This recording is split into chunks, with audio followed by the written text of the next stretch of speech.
may isang bahagi ng mundo na hanggang ngayon ay kinatatakutan pa rin pumasok ng marami. Ng kagubatan ng Amazon Rainforest. Sinasabing ito ang pinakamalawak na rainforest sa buong mundo, puno ng buhay, tunog, at mga likas na panganib. Pero sa kabila ng lahat ng ito, may mga bahagi nito na tila hindi pa rin lubos na nauunawaan ng tao.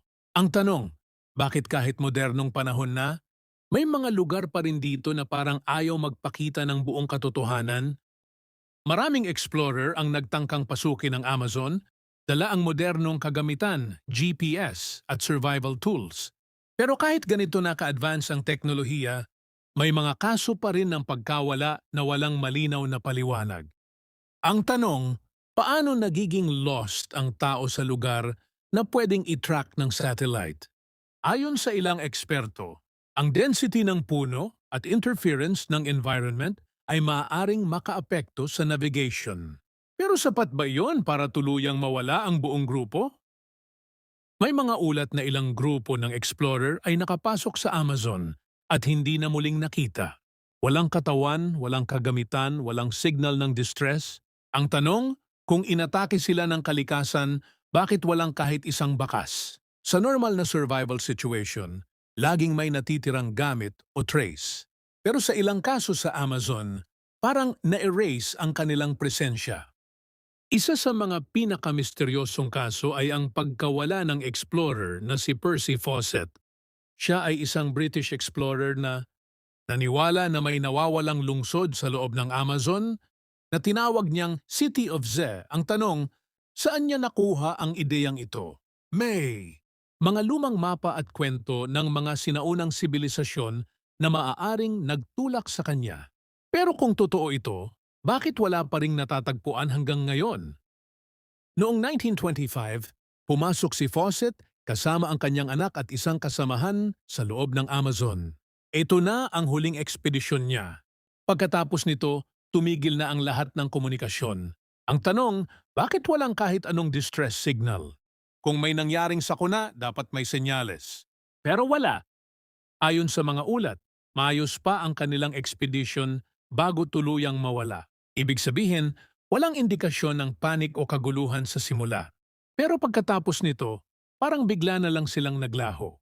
Ang tanong, may nangyari ba sa mismong loob ng gubat na hindi nila inaasahan? May ilang teorya na nagsasabing maaaring naligaw sila at hindi na nakabalik dahil sa sobrang kapal ng gubat. Ngunit kung ganito lang, dapat may natagpo ang gamit o skeleton remains. Pero hanggang ngayon, wala pa ring malinaw na ebidensya, kaya mas lumalalim ang misteryo. May ibang teorya na nagsasabing maaring inatake sila ng wildlife tulad ng jaguar o crocodile sa ilog. Ngunit ayon sa mga eksperto, kahit ganito ang mangyari, may maiiwang bakas. Kaya bakit walang natagpo ang anumang trace? May mga lokal na kwento rin tungkol sa Amazon na nagsasabing may mga lugar daw dito na hindi dapat pasukin. Ayon sa kanila, may kakaibang pakiramdam sa ilang bahagi ng gubat, parang may humihila o nagbabago ng direksyon ng tao. Ang tanong, ito ba ay takot lang o may natural explanation? Ayon sa mga scientist, maaaring sanhi ito ng disorientation dahil sa kakulangan ng landmarks at magnetic confusion sa ilang bahagi ng gubat. Pero kung ganito ang dahilan, bakit may mga grupo na sabay-sabay na nawawala? Hindi ba dapat isa lang ang maliligaw, hindi lahat?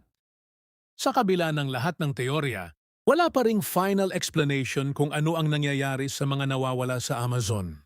Ang bawat paliwanag ay may butas, may kulang, o hindi tugma sa ibang kaso. Kaya nananatiling bukas ang tanong. Habang tumatagal, mas dumarami ang pag-aaral tungkol sa Amazon, ngunit mas dumarami rin ang mga hindi nasasagot na tanong. Parang habang mas pinapasok mo ang gubat, mas marami kang hindi nauunawaan. May mga bahagi ng Amazon na hindi pa rin naabot ng modernong satellite, mapping dahil sa kapal ng canopy. Ibig sabihin may mga lugar na literal na hidden pa rin sa mata ng teknolohiya. Ang tanong, ano ang nasa mga lugar na ito? Sa bawat ekspedisyon, may bagong misteryo na lumalabas kaysa sagot. Ang Amazon ay hindi lamang lugar ng biodiversity, kundi isang lugar nang hindi pa rin lubos na nauunawa ang pangyayari.